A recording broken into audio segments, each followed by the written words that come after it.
في إطار تغطيتنا لحملة بلاها لحمة، تعالوا نشوف ممكن ناكل إيه بدل اللحمة. عندك مسقعة كدابة بيسموها كده، عندك عجة، كشري، رنجة، خريطة لسفرة أسبوع كامل بدون لحوم.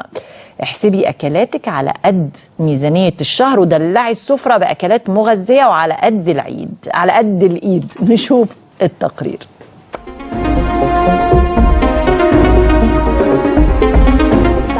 بلاها لحمة، تفتكري ممكن تطبخي ايه وكل يوم من غير لحمة؟ يوم السبت نعمل عدس يوم الحد نعمل مسقعة كدابة، يوم الاثنين ممكن نعمل بامية وأرديحي ورز، يوم الثلاث نعمل بصار، ممكن يوم الأربعاء نعمل صينية بطاطس، يوم الخميس ناكل خيار وجبن يوم الجمعة ناكل عدس، مش مشكلة.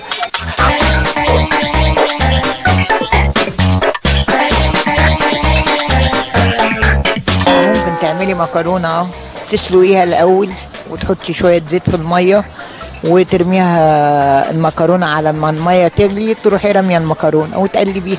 العدس الأصفر يعني بنغسله ونحطه يتسلق، بنحط معاه قوطة وبطاطس وجزر وبعد كده بنقليله ويبقى زي العسل. العدس بيتغسل كويس وتحط معاه الثوم والبصل والحاجات دي كلها والقطاية وجزراية وتعصريه وتضربيه في الخلاط وبعد كده تعملي له بقى البصل حلو وتبوطه وتحطي له جزرايه وتاكلي جميل.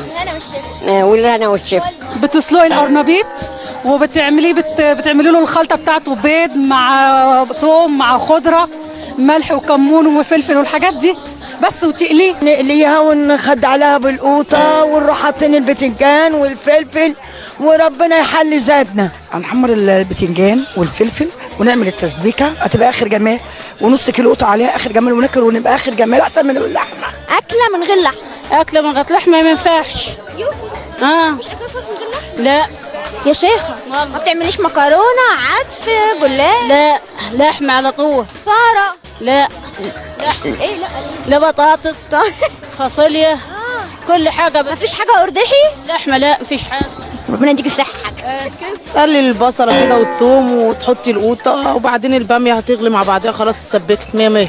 توابل، نحط الخضره على الفول ونسويها وبعدين نعمل لها تقليه بالبصل. احط البصل والقوطه والبطاطس واحطهم شويه على العين وبعدين احطها في الفرن وتطلع صينيه مع شوايه بس. هنجيب الفول ونعمل له تخديعه وبعدين تتسبك التخديعه ونحط لها مثلا بقدونس او حزمه بقدونس، وبعد كده هنروح حاطين عليها الفول ويغلي غلوتين او ندخله الفرن شويه. ممكن نعمل ايه من غير لحمه؟ شكشوكه. طب بتتعمل ازاي؟ بتتعمل تحمري البصله وبعدين بعد ما تخش تحمر شويه كده تروحي حاطه الطماطم تكوني مقطعاها صغير، ولما تتسبك تفقشي فيها البيض وتبقى والفلفل وبالهنا والشفا. بلاها لحمه، ممكن تعملي كشري، مكرونه او رنجه. فكك من اللحمه ودلعي عيالك باكلات مفيده وعلى قد الايد. شيماء يونس، برنامج وماذا بعد. بجد تقرير حلو، شيماء يونس والمونتاج مختار. واحلى حاجه المنيو، خدتولي بالكم بحكايه مسقعه كدابه فظيعه ومش عارفه ايه، كشري عسل ومش عارفه ايه، رهيبه عسل قوي ورهيبه وباميه لذيذه قوي ومش عارفه ايه، ارديحي، كل ده.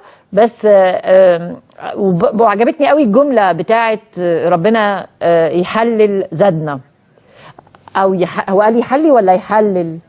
يحلي زادنا، يعني يخلي زادنا يبقى حلو، يعني اللي هو حته انه اي زاد ممكن يبقى حلو، اي اكل ممكن يبقى حلو حتى لو من غير لحمه. عجبتني قوي الست دي، بتاعه دي. بعدين تهيألي الست المصممه انها تاكل لحمه بس خافت لحد يشوفها ويعرف انها ما بتاكلش لحمه، انما تلاقيها مش ممكن ابدا بتاكل 7 ايام لحمه، يعني ما فيهاش حاجه، يعني قطع اللحمه برضو